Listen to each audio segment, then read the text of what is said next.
పోలీసుల నిర్లక్ష్యాల వైఖరి మూలంగా, పోలీసుల అశ్రద్ధ మూలంగా, పోలీసులు ఇక్కడ ఈ కేసుని ఛేదించకపోవడం మూలంగా ఈ అమ్మాయి చనిపోవడానికి ముమ్మాటికి పోలీసులే కారణం అని చెప్పేసి బీసీ కులాల ఫెడరేషన్గా డిమాండ్ చేస్తూ ఉన్నాం. ఖచ్చితంగా వీళ్ళ పేరెంట్స్కి, వీళ్ళ కుటుంబ సభ్యులకి పోలీసుల నిర్లక్ష్య వైఖరే. పోలీసులు కనుక ఎప్పుడైతే ముందు కంప్లైంట్ ఇచ్చినటువంటి ఆ కంప్లైంట్లో వెరిఫికేషన్ చేసి ఎవరైతే నిందితులు ఉన్నారో ఆ నిందితులకు కావాల్సిన శిక్షలు వేస్తే ఆ అమ్మాయి ఈరోజు చనిపోకపోవచ్చు.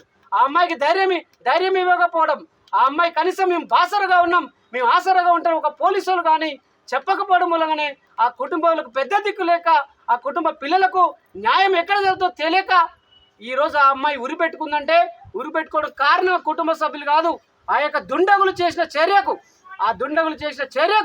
ఆ అమ్మాయి ఈరోజు బలిదానం చేసుకున్నది, ఆత్మహత్య చేసుకున్నది.